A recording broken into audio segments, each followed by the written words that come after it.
allegiance to His Majesty King Charles, his heirs and successors, according to the law, so help me God.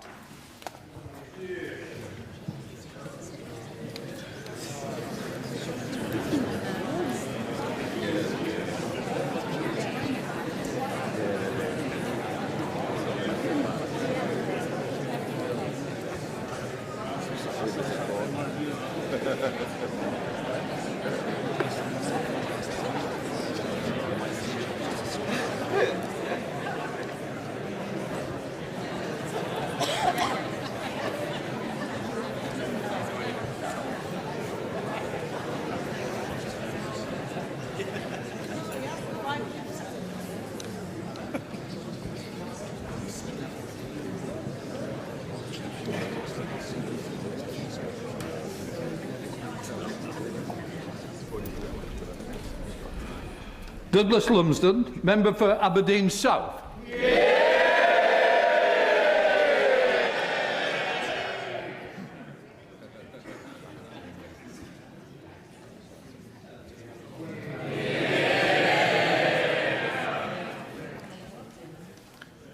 I swear by Almighty God that I will be faithful and bear true allegiance to His Majesty King Charles, his heirs and successors, according to law. So help me God.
We now come to Andy Burnham, member for Makerfield.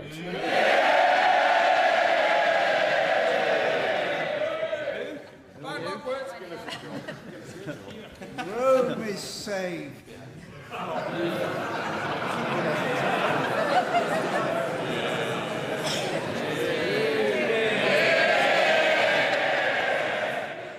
I swear by Almighty God that I will be faithful and bear true allegiance to His Majesty King Charles, his heirs and successors, according to law. So help me God.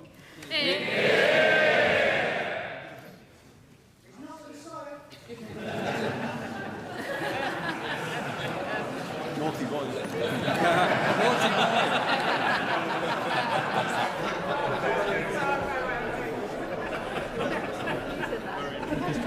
I don't hear the Turn the water into white.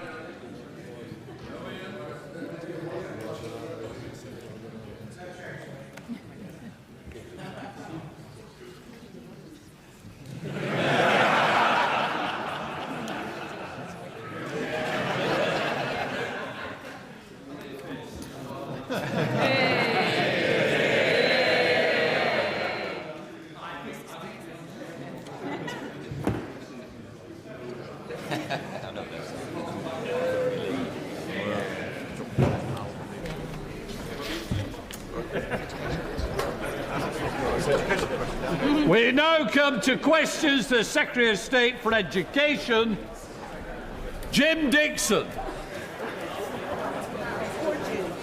Question number 1, Mr. Speaker. Well, just hold fire a minute. I think that we might have 1 or 2 left yet.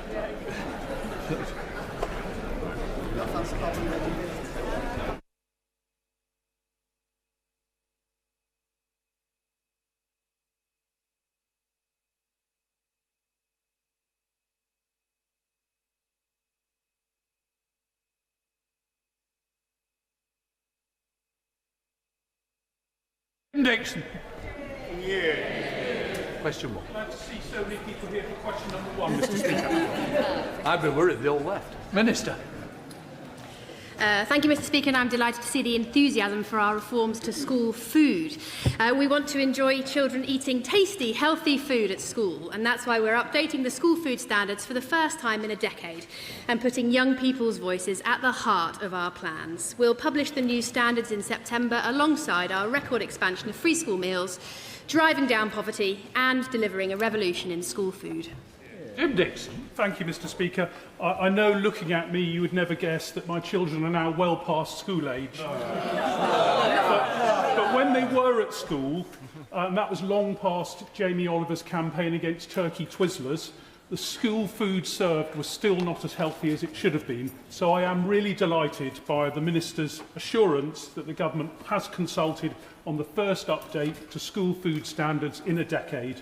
I am, however, just slightly puzzled by the phased approach to improving the drinks served in secondary schools through until September 2028. So will the Government consider speeding up this timetable and moving towards alignment with primary schools so that we don't miss a crucial opportunity to improve the health of our young people? Thank you, Mr. Speaker. Alongside updating the standards, we also want to support schools to implement them. That's why, alongside developing new governance and compliance proposals, it's right that we give schools the time they need to prepare and embed the new standards, including phasing some changes in secondary schools. The consultation on our proposals closed just over a week ago, and we will consider all responses carefully. We're at Horas. Thank you, Mr. Speaker. I recently visited Ralph Allen School in my Bath constituency, and I saw how students were leading the way in improving the standard of their food. They have been creating a vegetable bed in an empty space. They have then are offering vegan and vegetarian choices. And I would really like to understand how will the department support schools in pupil-led improvements to their food. I thank her for that really important question, and I'm really glad to hear of the fantastic example in her constituency. And I think it's really important that our approach to food is embedded right the way across the school curriculums, whether that's children planting their own vegetables in schools, and also children designing their own menus too. That's why, as part of our consultation, we've been driving forward with listening to young people's voices, and young people will continue to be at the forefront of our new school menus. Flav Jones. Thank you very much, Mr. Speaker. Without clear levers, accountability cannot... Minister. Thank you, Mr. Speaker. Through the national consultation and local SEND reform plans, we're making sure that multi-academy trusts play a key role in SEND reforms. New national inclusion standards will create shared expectations for all schools around inclusive education, and the SEND reforms make clear our expectations that all MATs and schools work in partnership with local authorities to ensure the needs of every child in an area are met. Flav Jones. Thank you, Mr. Speaker. I thank the Minister for her answer. Without clear levers, accountability cannot be guaranteed, and the Department cannot ensure that SEND reforms translate into consistent, high-quality support for children and their families on the ground. So will the Minister clarify what specific and enforceable powers local authorities will have to ensure that multi-academy trusts play their full part in delivering local area SEND plans? Thank you, Mr. Speaker. So the Government will be setting national standards for all schools, including multi-academy trusts. So national inclusion standards will be developed by an independent expert panel, and all schools will need to make sure that they are delivered. We are also introducing new inspections for multi-academy trusts that will focus on a range of levers, including the importance of inclusion in education. And through our focus on area partnerships, we're really clear that every player, whether that's schools, health services or local authorities, need to work together to deliver for children. Ruth Gabriel. Thank you, Mr. Speaker. Special needs specialists in my constituency, in schools in my constituency, have raised with me their concerns about the shortage of educational psychologists, and a mum of a profoundly disabled child that I met on Saturday raised her concerns about the shortage of occupational therapists. What's the Government doing to address the needs of this very specific group of people with their additional needs? Minister. Mr Speaker, I really appreciate that question. It's absolutely at the heart of our reforms to make educational psychologists, occupational therapists, speech and language therapists far more accessible for students within mainstream education. We're investing £1.8 billion in a new experts at hand service. It will start from September. And as part of that, we're also investing £40 million into training up new educational psychologists and speech and language therapists. So we make sure we're developing the workforce to really ensure that all children have access to an inclusive education. Minister. Mr Speaker, under this government, apprenticeship starts by young people are up. We're going further and investing an additional £1 billion to support 50,000 more young people into apprenticeships, with new foundation apprenticeships and £2,000 for smaller employers when they hire young apprentices. Mr Speaker, thank you. But there's no correlation between what the Minister says and what's happening on the ground. If you look at Broadland and Fakenham, in the last year, the number of apprenticeships have dropped by 20%. They haven't gone up. They've gone from 150 down to 120. So if the Minister thinks that more apprenticeships are a good idea, why doesn't he sign up for 100,000 new ones and support the Conservatives' New Deal for young people? Because, Mr Speaker, I think you should look at what people do, not what they say. And this is a government that is reversing the decline, the 40% reduction in apprenticeship starts for young people under the previous government. We are taking a range of steps, including supporting SMEs, including greater flexibility in the apprenticeship system, all so that we can create an extra 50,000 opportunities for young people to have apprenticeships. Mr Speaker, and I draw the House's attention to my register of interest as a governor at 2 education institutions and as chair of the all-party group on sixth forms. Could I ask the Minister about access to the apprenticeship register? Because in Stoke-on-Trent, great companies like the Spark Group are struggling to get that registration that they want so they can grow their offer to young people. They're limited by the £100,000 de minimis for subcontracting, but they have young people that want to take on the apprenticeships they're offering. So can he set out what this government might do to change that? And would he be willing to meet with me and the Spark Group so we can look at ways in which they can give the opportunities young people want? I know that my honourable friend is a fierce champion for apprenticeships and technical education. Very happy to meet with him to discuss those matters further. But my noble friend, the Baroness Smith, in the other place, the Minister for Skills, has taken a whole series of actions with the Secretary of State to reform our apprenticeship system, open it up and create tens of thousands of additional opportunities for young people. Here's what we need to do. Number 4, please, Mr Speaker. State.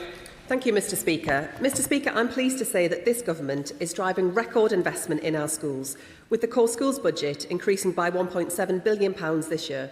This includes funding that allows us to reform the SEND system, training up our teachers, making our schools more inclusive and making sure that every child can achieve and thrive.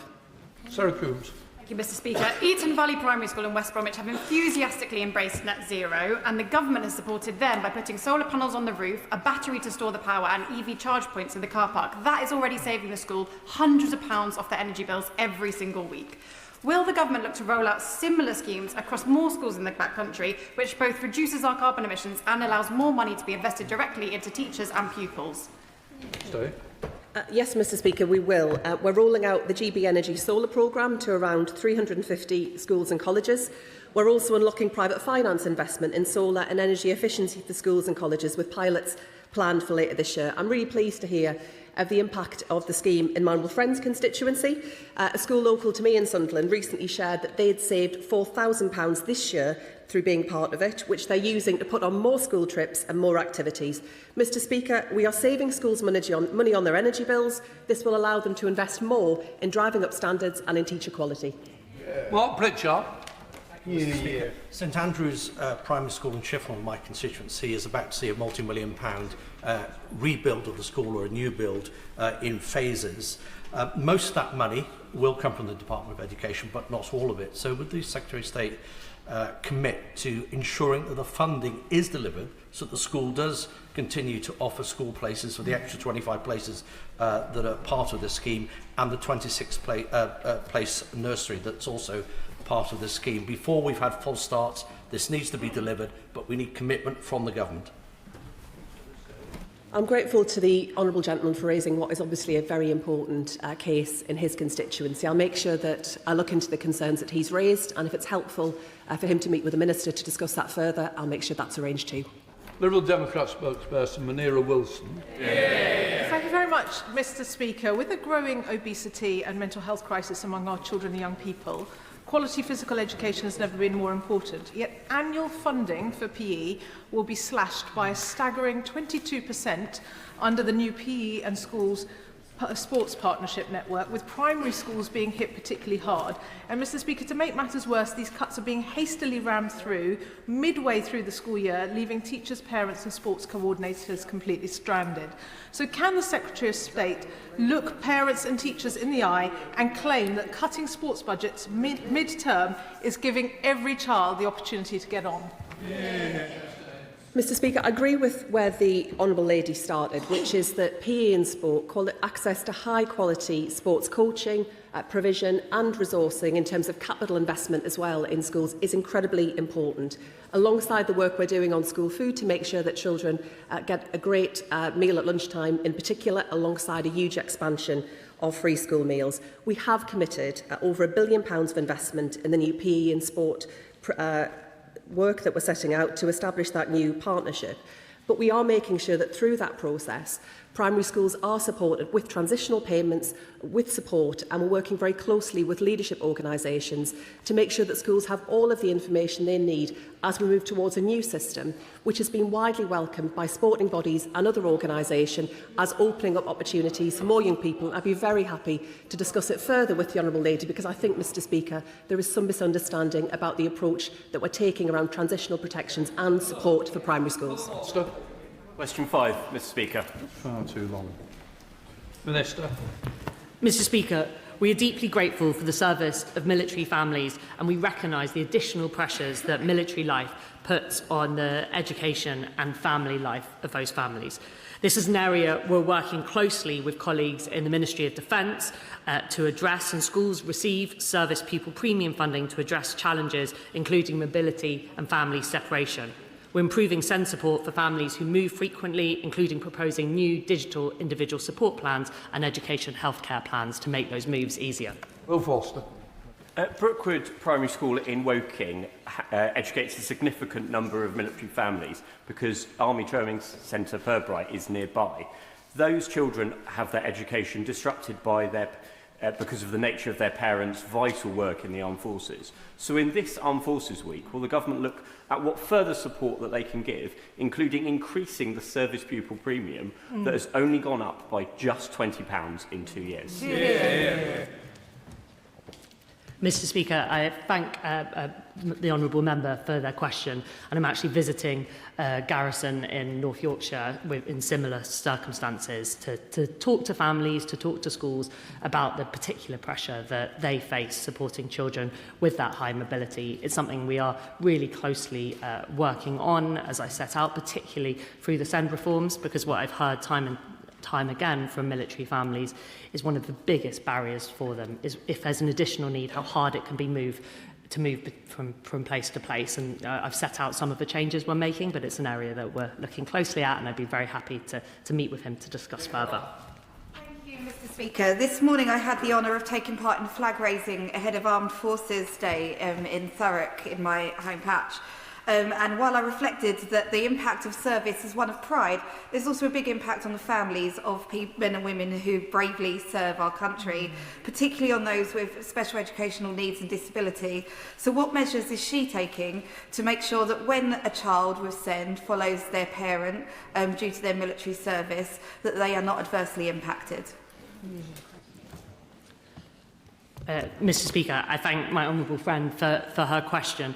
And as I've set out, at the moment, it is far too hard to move SEND provision from place to place in the country. So the changes we're making, introducing national inclusion standards, national specialist provision packages, and digital individual support plans and EHCPs will make a massive difference in making it far easier to move provision. But we are absolutely consulting on this. I'm continuing to talk to military families and really welcome the engagement on this important issue. Miller. Mr Speaker. In this Armed Services Week, I want to draw the Minister's attention to the issues you've just been discussing.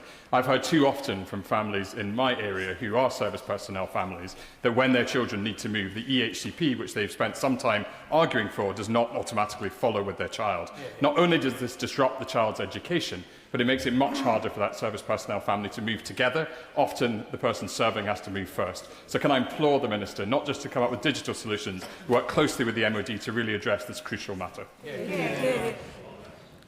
Mr Speaker, I met a minister from the Ministry of Defence just last week. We were discussing exactly these issues.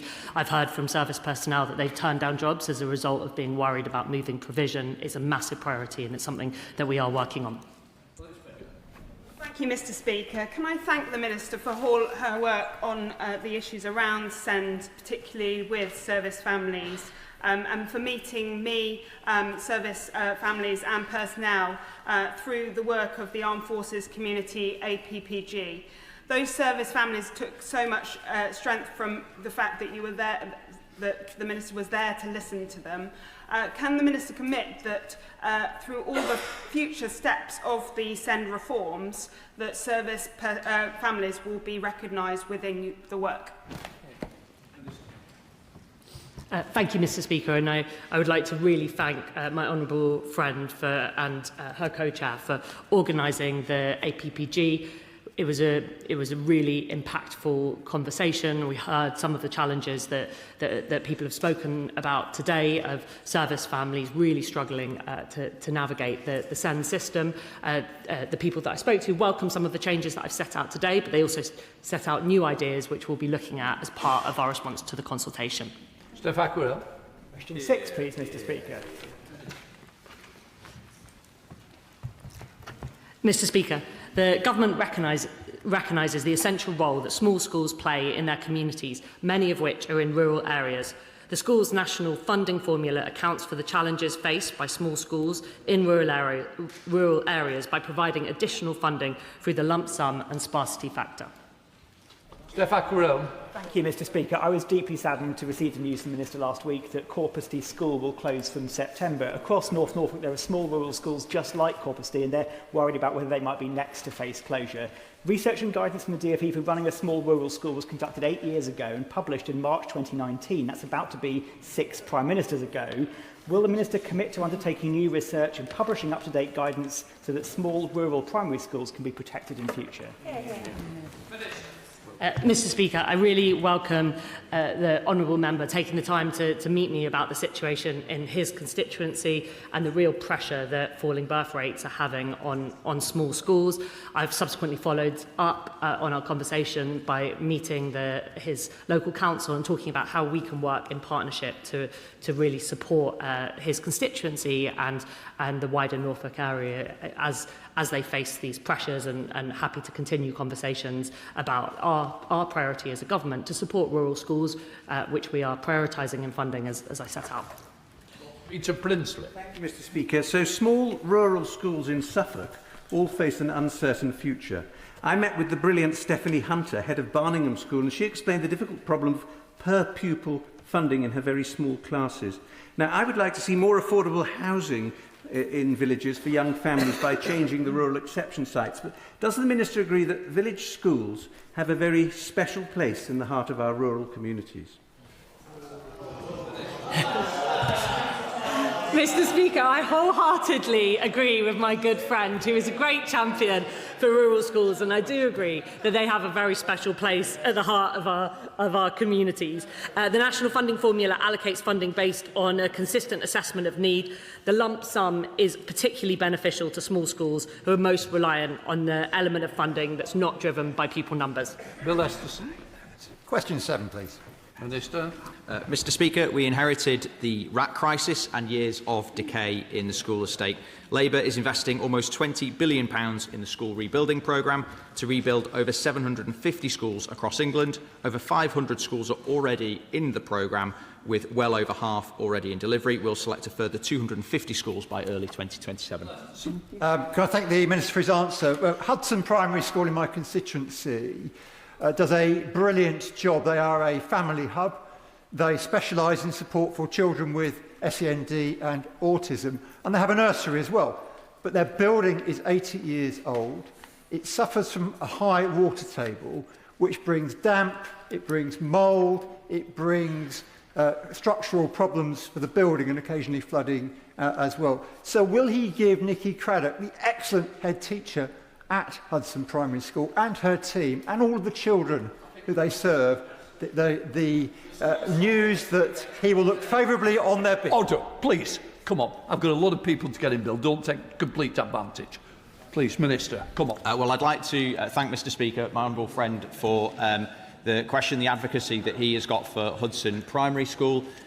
He has spoken to me before about the excellent performance of the school and the head teacher there. We will be selecting the 250 schools for the SRP by the end of this year, announcing them at the start of next year, and it'll be based on those schools with the most acute need in terms of their building state. But very happy to discuss it further with him.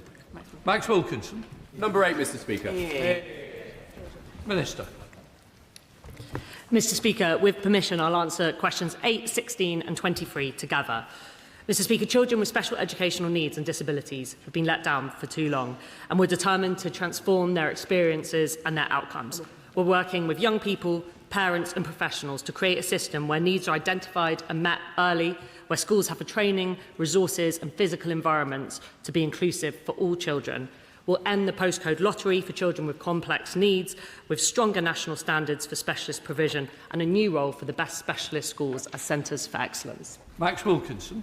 Thank you, Mr Speaker. Recent events lead me to believe that we're going to have an in-depth discussion about regional funding inequalities in this country. With that in mind, can I draw Minister's attention to the F40 group of local authorities, and particularly Gloucestershire, within which my constituency Cheltenham falls. In the last couple of weeks, I've met Caroline Parker from Gloucester Road Primary and Rachel Penny from St Gregory's School. And what they've told me is that there is a particular problem with the provision of SEND in the F40 area. Will ministers meet with me so I can tell them in more detail about that problem? Yeah. Mr Speaker, I would be delighted to meet with the honourable member to discuss funding. As he knows, this is an area we're heavily investing in, £4 billion going into early intervention to support children with special educational needs and disabilities. But we're also looking, we will be consulting on how we fund special educational needs and the formula in the future. So very happy to discuss it. Sorry, Green. Thank you, Mr Speaker. Like local authorities across the country, Buckinghamshire Council submitted their SEND improvement plan on the 19th of June, but they won't receive a decision on deficit relief until the 21st of September, after the school year has already started. With a cumulative deficit of over 45 million already on the books, they're being asked to plan blind. Will the Minister meet with me to discuss what support will be available to councils like Buckinghamshire if that application is rejected, and to discuss bringing forward that decision timeline? Mr Speaker, many members across this House have talked to me about some of the issues with local authorities' delivery on SEND. And as a department, we are determined to hold local authorities to account and ensure that all local authorities are doing everything they can to support children and young people. We're putting in significant funding and support, but it's critical that that support really transforms things for children. So we are carefully looking at all of the SEND reform plans that have come back from local authorities and making sure that they are of the sufficient quality to really turn things around. But we will be working with local authorities who need more support. Orden. Thank you, Mr Speaker. I've been campaigning for a number of years to get the special school at Bilton Woodfield open. It was first set to open in September 2024, then delayed to September 2025, and we're now been told it'll open in September 2026. It beggars belief a school that's had millions of pounds in building it and funding it is sat there empty when we've got a SEND crisis both in Harrogate and Knaresborough and across the country.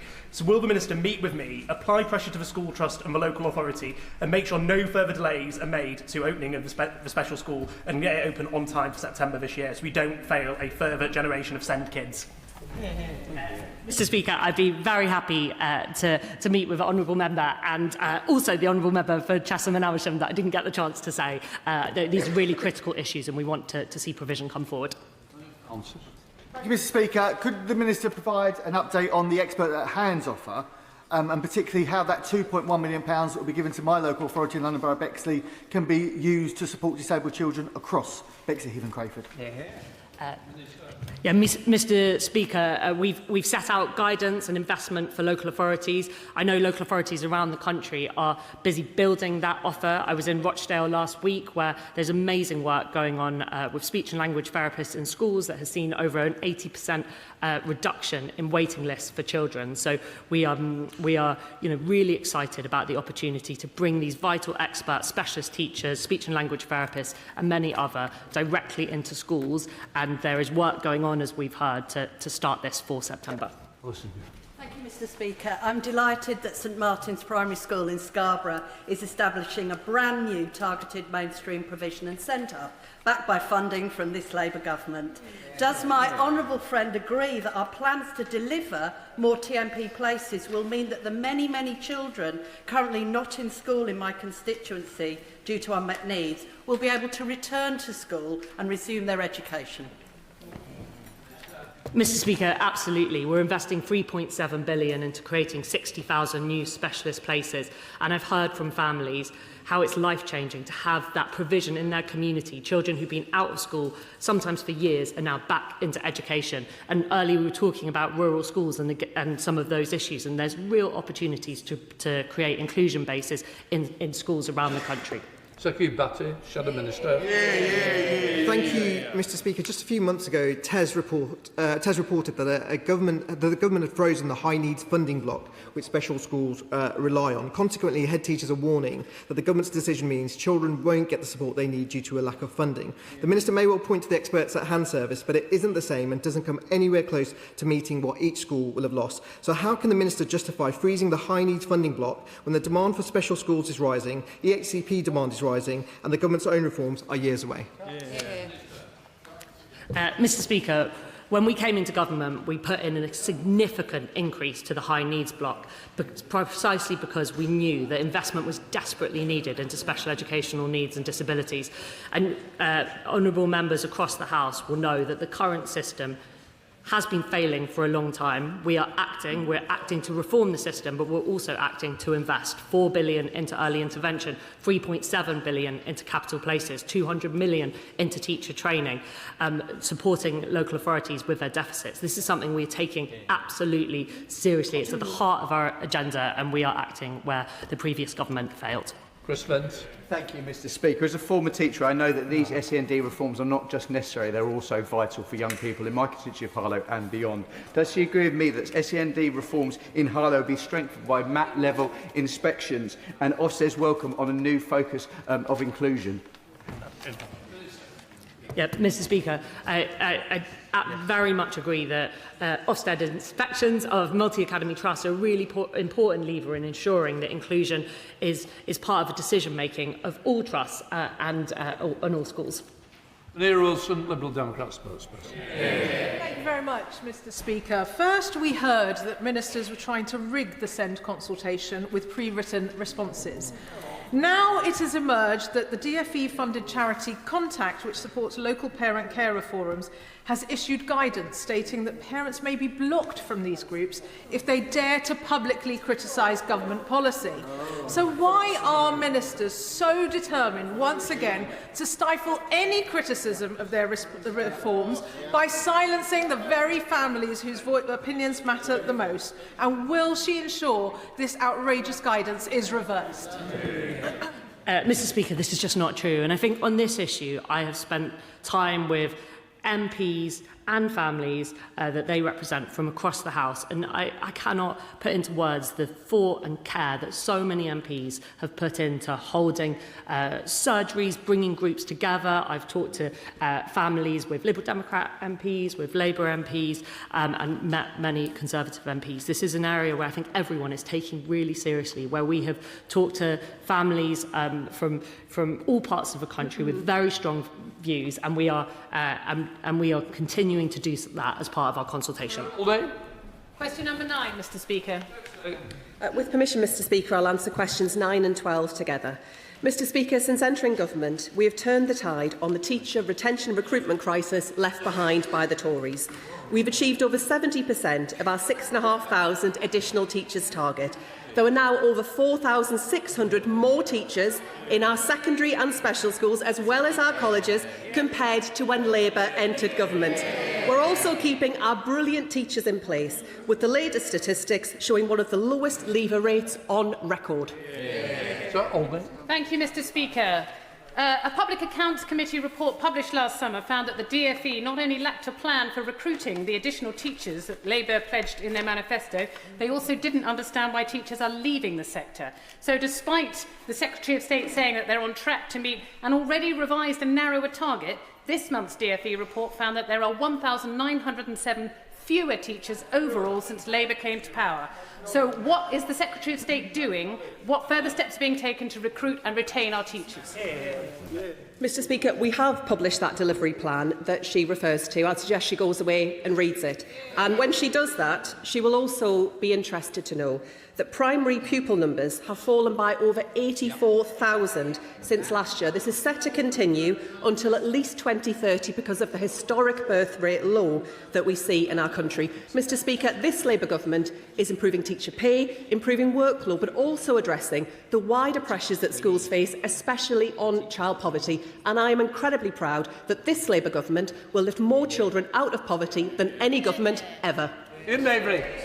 Thank you, Mr. Speaker. The working lives of teachers and leaders study last year showed that almost 3 in 10 teachers were expected to leave the profession in the next 12 months. And 90% of the people who have left or intended to leave cite high loads and stress as the most common reason why they're looking to leave. There's more teachers leaving the profession than coming into the profession. Can my right honourable friend say what her department is doing to try and ensure that we retain as many of these fantastic critical workers that we have in the profession? I'm grateful to my honourable friend. I know he values the contribution of our teachers as much as I do, and we know that high quality teaching is the single biggest factor in terms of good educational outcomes for our children. We are improving pay, we are taking action on workload, and I'm also proud that we're doubling maternity pay, the first major change around maternity pay for teachers in over 25 years, something which is essential in a profession which is primarily female. But, Mr. Speaker, through ending the Tories' two-child limit, lifting 500,000 children out of poverty, we will ease the strain on teachers who, for too long, have had to step in where governments have failed. Sir Ashley Fox, Shadow Minister. Mr. Speaker, the Secretary of State knows that the figure she has quoted to the House excludes primary schools. Exactly. The Labour Party manifesto promised to increase the number of teachers by 6,500, funded by their education tax. Yet this morning, on the DfE website, it says there are now 1,900 fewer teachers than in 2024. Daniel Kabede, the General Secretary of the NEU, says the overall fall in teacher number makes a mockery of this government's promise of increasing teacher numbers. He's right, isn't he? Mr. Speaker, I'd suggest the honourable gentleman goes away and has a look at the pledge that we made within our manifesto, which is that we would recruit the teachers where we needed them most. I'm afraid to say, Mr. Speaker, that the birth rate in this country is at an historic low. We have over 80,000 fewer primary school children across our country. It would be madness not to take that into account. Now, I would suggest that he goes and has a word with his boss about this and about how the maths and the logic stack up. But given that she was in government when they crashed the economy, I'm not sure I'd recommend that. Laura Kirksmith. Please, Mr. Speaker. Minister. As detailed in our Post-16 Pathways Implementation Plan, we're creating coherent pathways, aligning learning with the skills employers need and improving progression. New V-levels, the expansion and improvement of T-levels and clearer Level 2 pathways will support young people's progression to higher study, apprenticeships or employment. Every time I've been into Bucks College Group in Aylesbury, I've met fantastic staff who bring decades of professional experience to their roles and a really deep commitment to the young people. However, I know many further education colleges, including ours, are struggling with staff recruitment and retention, in part because staff pay is higher in schools. So as we do this brilliant work to expand technical education opportunities through FE colleges, can the Minister say what steps he's taking to ensure that FE staff salaries are competitive and FE colleges can continue to attract the best talent out there? I'd like to thank my honourable friend for that question and for drawing the House's attention to Bucks College Group and the work that they do in her constituency. FE colleges have autonomy over staff pay. We've provided an additional £190 million for colleges and 16 to 19 providers for this financial year, which is broadly equivalent to the school's pay award. We've also set out new and very positive developments around FE teacher training support as well. Graham Stewart. Thank you, Mr. Speaker.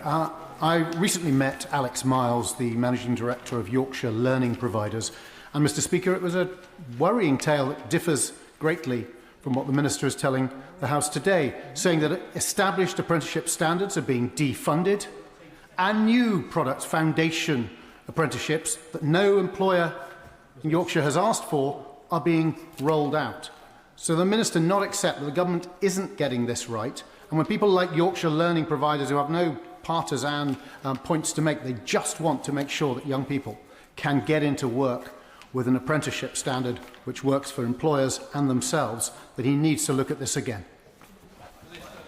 Well, I thank the honourable member for the question and the serious spirit in which he has asked it. We are providing £9 billion of funding for 16 to 19 programmes in academic year 26-27. There are a wider range of changes that we're making to further education support, to qualification routes and to apprenticeships to directly respond to the kinds of criticisms that he's referring to from providers and employers. And I do genuinely believe that the government's got that right. If there's particular aspects of that Alex Miles wants to write to me about, I'd be very happy to take a look.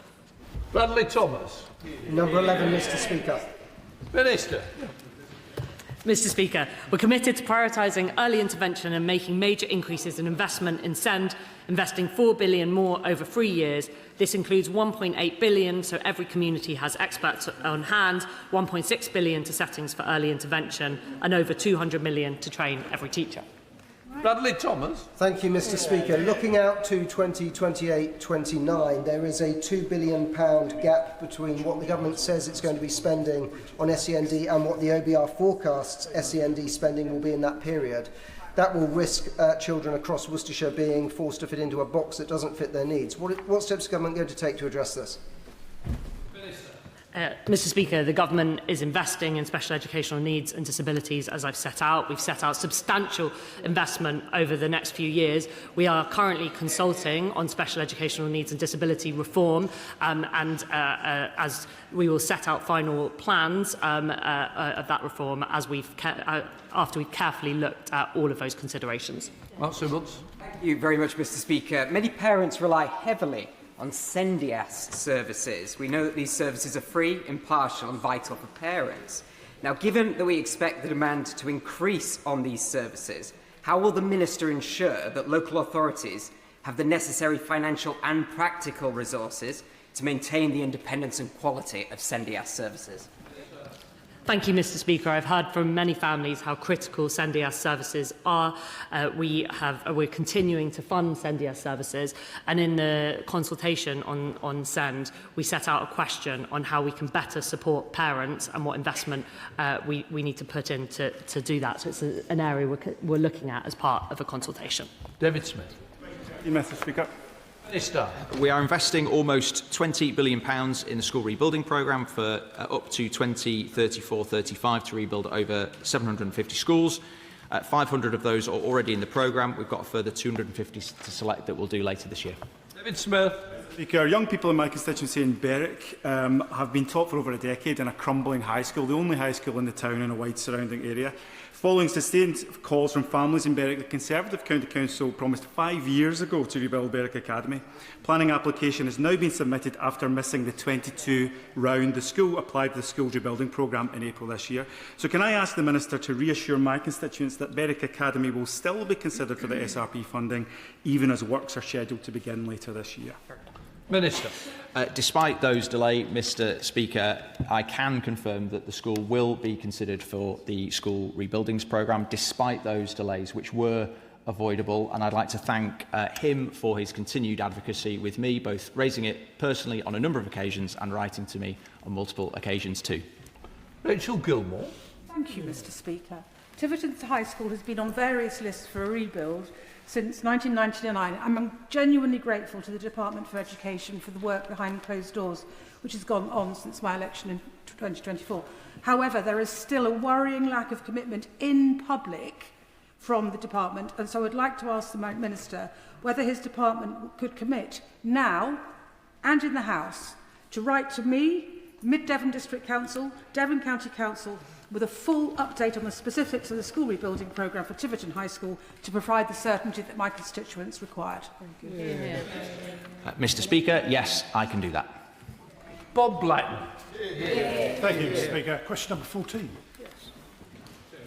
Mr. Speaker, anti-Semitism has no place on university campuses or in our society. Universities must take strong action to tackle anti-Semitism, including enforcing disciplinary measures and improving transparency. More widely, we're taking action across the education system, investing £7 million across schools, colleges and universities to combat anti-Semitism, ensuring for the first time that every child learns about the Holocaust, and I commissioned an independent review into what further action we can take to tackle this poison in our schools and colleges. Bob Blackman. Thank the Minister for that answer. The fact is that anti-Semitism and anti-Jewish hatred is rife across our campuses across the country. It is right, as the Minister has said, that it's up to Vice-Chancellors and principals to ensure that Jewish students feel safe on campuses. The sad reality is that a survey that's just recently been published shows that only 3% of Jewish students feel safe to report anti-Semitism. So will the Secretary of State then take the prompt action to make sure that Vice-Chancellors do their job, those committing anti-Semitic attacks be expelled from universities, and indeed, if they're foreign students, they should be deported as well? Speaker, I know the honourable gentleman has long campaigned on this issue and has a strong record on making clear his commitment to tackling anti-Semitism wherever it is found, and I share that commitment. I want to thank the Union of Jewish Students for its Time for Change report. I spoke recently at a launch event attended by Vice-Chancellors where I made clear that I expect universities to take action against anti-Semitism, which is completely unacceptable, where too many Jewish students on campus have been subject to harassment and intimidation. It is unacceptable. University Vice-Chancellors must act. Jack Rankin, Shadow Minister. Thank you, Mr. Speaker. My honourable friend for Harrow East rightly highlights the scourge of anti-Semitism on our campuses. Against that backdrop, is it not extraordinary that the government have chosen to deny students access to the Office for Students' free speech complaint scheme while extending it to everybody but students, which I raised with the ministerial team on the 20th of April? The Office of the Independent Adjudicator, the body students are directed to instead, is nothing but a legal dead end for students who are subject to discrimination because of their beliefs. What message does it send to Jewish students facing intimidation and harassment that their complaints are treated differently to academics and visiting speakers? And will the government introduce meaningful sanctions, including funding consequences, for universities that repeatedly fail to protect them? Mr. Speaker, I recognise the very real issue that the honourable gentleman identifies, and I think there is a commitment across this House to tackle anti-Semitism in all its forms wherever it arises. But I think there is a fundamental point of misunderstanding here. Students do have clear routes of redress, clear routes of complaint where things go wrong. And I am absolutely clear with University Vice-Chancellors and others that there can be no place for anti-Semitic hate speech on our campuses. Freedom of speech matters, Mr. Speaker, in our institutions, but anti-Semitic hate speech is not freedom of speech. John Glenn. Number 15, Mr. Speaker. Minister. Mr. Speaker, we're determined to reverse the declining rates of inactivity for children and the stark inequalities we see around the country. We've confirmed £1 billion funding for PE and school sports over 3 years to create stronger local partnerships to revitalise PE and school sports. John Glenn. I thank the Minister for that answer, but I visited Woodland School and Matthew Kipley 10 days ago. He's been there for 17 years and works extremely hard to make very limited resources work for the pupils, 60% of whom receive the pupil premium. Now, he tells me that £17,000 has been taken off the budget that he has set for this coming year. A really difficult settlement, and that's all taken from the PE budget. So could the Minister explain what's happening for this immediate financial year, where there is a shortfall across numerous schools across the country and many in my Salisbury constituency. Thank you, Mr. Speaker. So that funding breaks down into £580 million to build the new PE and school sports partnership network.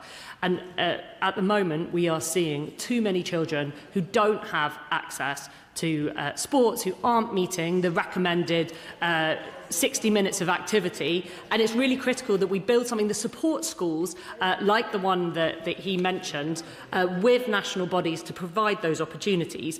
200 million is going into improved facilities, and the rest is going into a transition to support schools through the year before we build that new service. So there will be transitional support in place, but we will build something that is better for schools. And I'm really happy to have a discussion with him to clarify matters. Second Baptist Shadow Minister.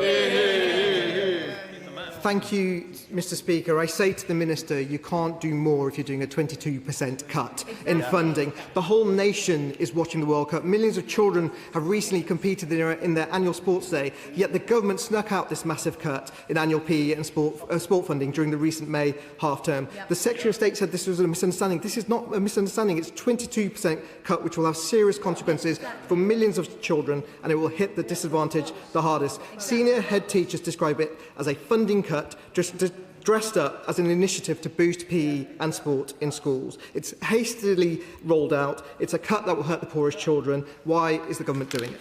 Hear, hear. Mr. Speaker, only half of children meet the Chief Medical Officer's recommendation of 60 active minutes a day. The current system, though well-intentioned and despite huge efforts from primary schools, is not doing what it needs to do to turn this around. We know, and we've been talking to national bodies, that a partnership model that brings on the huge national resources we have, the energy from the World Cup, the different clubs that are out there, brings them together with local schools, is going to transform that investment. And this is £1 billion we're investing over 3 years. And I was in local government when the party opposite cut youth clubs, cut community sports facilities, and we are investing. We come to topicals in room. Number one, please, Mr. Speaker. Sarah State.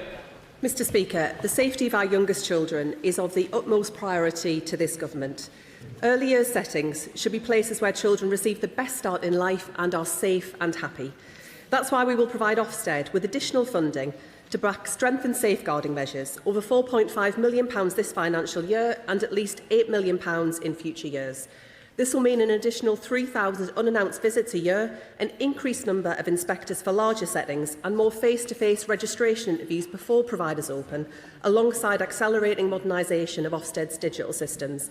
This builds on recent changes around whistleblowing so that staff can share concerns quickly and with total confidence.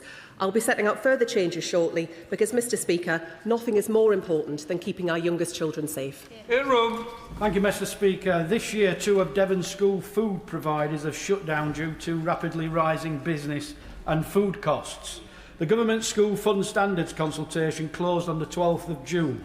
So will the Secretary of State now ensure that funding for school meals is sustained and that procurement supports healthy, fresh and local food? Mr. Speaker, that's exactly our intention, and the plans that we're consulting on represent the first time in over a decade that this has been properly looked at to make sure that when our children are at school, the food is of the highest quality and is healthy and nutritious. And I've been really grateful to all of those who shared their thoughts through that consultation. I'm also delighted that from September, this Labour government will be delivering a huge expansion in free school meals, making sure that all families in receipt of universal credit will now benefit. Adam Thompson. Mr. Speaker. A new Best Start Family Hub is opening in Cotmanay, bringing together support for families in one of the most deprived communities in my constituency and across Derbyshire. As the government rolls out the hubs nationwide, what steps is the Minister taking to ensure they improve school readiness and help close attainment gaps before children even reach the classroom? Thank you, Mr. Speaker, and I thank my honourable friend for all he has done to secure that new hub in Cotmanay. Mr. Speaker, all the evidence shows that children who start school on the back foot find it so much harder to catch up. While the party opposite gutted Sure Start and let school readiness flatline, this government wants the best start for every child. That's why we're setting a stretching target for record proportions of children to be ready for school, and why we're transforming early education and family support services with record investment and a strategic focus that has long been lacking. Secretary of State Maura Trott. Mr. Speaker, the resignation of the Prime Minister this morning was a damning indictment on the record of this government over the last 2 years. Part of the Prime Minister's legacy will be teacher morale at an all-time low. New NEU data today shows that 72% of teachers believe the government has performed badly on education. Why does the Secretary of State think the country and so many teachers have lost faith in this government? Mr. Speaker, it's a funny old world where the Right Honourable Lady praise and aid the National Education Union, but there we are. Mr. Speaker, I am proud of the action that this Labour government is taking on pay, on workload and addressing all of the many challenges that our teachers and leaders are facing, left behind by the party opposite, where we saw a shocking rise in child poverty, major social failure. The only policy, Mr. Speaker, that she has is to cut state school budgets to give private schools their tax breaks back. Or a troll. That's a load of rubbish. But does she think that she said she's proud of the action that they're taking on pay? But can I suggest that perhaps one of the reasons that teachers are angry is because they still don't know their pay? When this side of the House had to delay the teacher pay awards to this point in the year, the Education Secretary described it, and I quote, as a complete dereliction of duty. So why does the Education Secretary think it's one rule for the Labour Party and one rule for everyone else?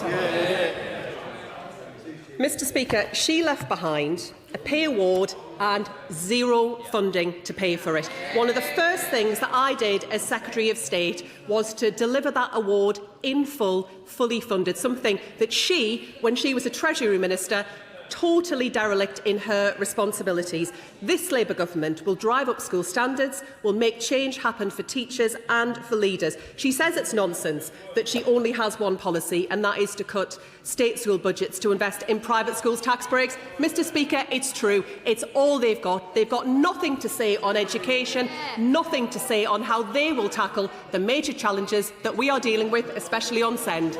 Sarah Coombs. Thank you, Mr. Speaker. Forced adoptions were a shameful stain on the history of our country. I was very pleased to see the Secretary of State announce that the government will be apologising for the scandal. And does she agree with me that the campaigners who have worked so hard for so long to secure this decision deserve our thanks for bringing to light something that for too long was shrouded in misplaced shame? Thank you, Mr. Speaker. I'm grateful to my honourable friend. I agree with her, and campaigners have shown remarkable courage, bravery and persistence in bringing this shameful period in our country's history out of the shadows. Their voices have been central to ensuring that this history is recognised, and it is for this reason and because of their tireless work that this government will soon be making a full apology on behalf of the state to all of those affected. I want to pay tribute to the campaigners. Mr. Speaker, it is impossible to listen to them, to hear their testimonies and not recognise that a wrong was done to them and that we have a responsibility to address that. Ollie Glover. Thank you, Mr. Speaker. On a recent visit to Stanford-in-the-Vale preschool, I saw the great service it provides to children and parents. However, it is facing rising demand without adequate funding and resources. So what steps is the Secretary of State taking to support early years education providers in meeting demand for the 3 hours childcare scheme? Thank you, Mr. Speaker. And this is a critical question because this government is determined to give every child the best start in life, and we're backing that commitment with record investment in early years, with £9.5 billion and huge ambition for the whole early years infrastructure, including Best Start family hubs and our early education and childcare review. Jim Dixon. Thank you, Mr. Speaker. In Kent, the County Council has adopted a community of schools model for the allocation of high needs funding, but schools in Dartford are concerned this has led to a situation where access to funding is unfair, inconsistent and unpredictable, and it's left them unable to plan for the future because they can't be confident about how much funding they'll receive. Would the Minister look at the model that the County Council have adopted to ensure it conforms with the high needs funding operational guidance and the dedicated schools grant condition?